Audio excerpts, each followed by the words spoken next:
Hello guys! Hello, this is for Sagittarius. Sagittarius, welcome dito sa aking channel. This is Kapalaran 888. So, I hope na nasa mabuti kang kalagayan sa ngayon, Sagittarius. So, titingnan natin yung personal energy mo ngayon. Ano bang nararamdaman mo? Ano ba yung kailangan mong malaman? Or ano ba yung mga bagay-bagay na kailangan mong marinig? Okay? Sagittarius. First card mo is 24-6. Sagittarius, kailangan ng balance.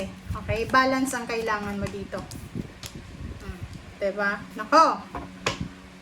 Wow. This is awareness, guys, Awareness to. It's either sa'yo to mangyayari or pwedeng sa ibang tao. Ang sinasabi ng baraha dito, awareness to, Makinig kayo, Lalaki ka man or babae na Sagittarius, empleyado ka, especially doon sa mga empleyado, sinasabi ng baraha sa'yo dito, mag-iingat kayo. Unang-una, pwedeng ikaw yung nakawan. Pwedeng nakawan ka. Pwedeng pagplanuhan ka na nakawan ka. And pwedeng umabot yan sa korte. Pwede mong ihabla kung sino man yung pinagbibintangan mo. Or yung parang pakiramdam mo siya yung kumuha. And worst dito, kabaliktaran, it's either ikaw yung mapagbibintangan na nagnakaw, and posibleng meron kang kakaharapin na kaso because dito sa pagbibintang sa'yo na pagnanakaw. So, kailangan mong maging careful ka sa kung ano man na finances yan na hawak mo, or especially yung mga nagtatrabaho, like for example sa mall or sa supermarket, yung cashier kayo or may mga hawak kayong pera.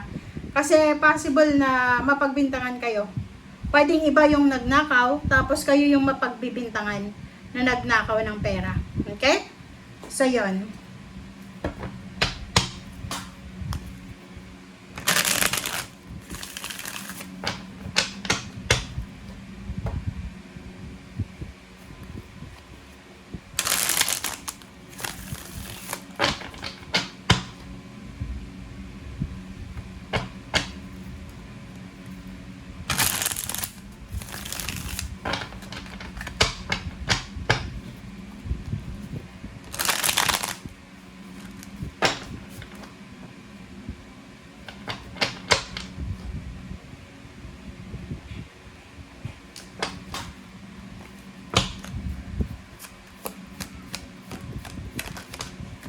Okay. First card natin. Ang first card natin na to is King of Cups.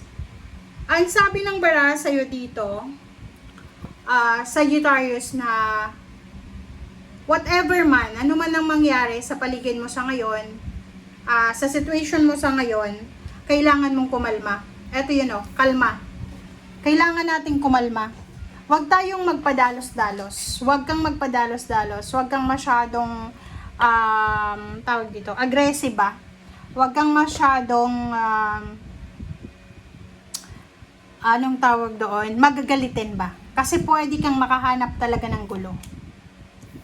Justice. There's a karma coming. This is karmic lessons. Pwedeng contract, papers, documents. This is justice. So, like for example, kung ninakawan ka, possible na makuha mo yung hustisya. Or kung ikaw naman yung pinagbibintangan na nagnakaw, yun na nga, this is a confirmation na mag-iingat ka kasi pwedeng humantong sa police, sa huwes, sa judge, parang ganon. Okay, yung 3 cards mo dito is 5 of Cups, Page of Pentacles, Ace of Wands. Meron ditong mga Sagittarius na nangihinayang kayo.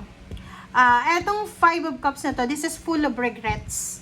Sobra-sobra yung panghihinayang mo kasi parang excited ka diba? There's an excitement. There's an excitement na nararamdaman ka. And bigla-bigla siyang mabulilyaso. Kumbaga, etong financial, parang you're waiting for a lump sum of money. You're waiting for the success. It's either promotion, salary increase, higher position, tapos bigla siyang hindi matutuloy. So, you are disappointed. Full of regrets, disappointed ka, na biglang nawala yung excitement mo na nararamdaman about sa money na paparating. 'Di ba? It's confirmed. Sinasabi ng bara sa'yo na may mga pangarap kayo siguro na biglang maramdaman nyo na parang bumagsak yung pangarap nyo. Okay? Yung pera na hinihintay mo, yung success na hinihintay mo, yung blessings na hinihintay mo, ay posibleng ma-delay siya. Okay, Ace of Pentacles. Sabi ng bara sa'yo dito na kung ano man daw yan na hinihintay mo na hindi na darating, sinasabi ng bara sa'yo dito na hayaan mo na lang. Okay? Huwag mo nang kung ba, etong Five of Swords, sinasabi na i-give up mo na lang daw. I-give up mo na lang daw kasi pwedeng hindi yan para sa'yo. I-give up mo na lang daw kasi wala kang magagawa kasi uncontrollable yan eh, 'di ba? So, sa baraha mong yan, sinasabi ng bara sa'yo na importante sa ngayon yung kalma talaga. Kasi pag wala kang kalma sa sarili mo, talagang mababalisa ka. Mawawalan ka mawawalan ka ng direksyon.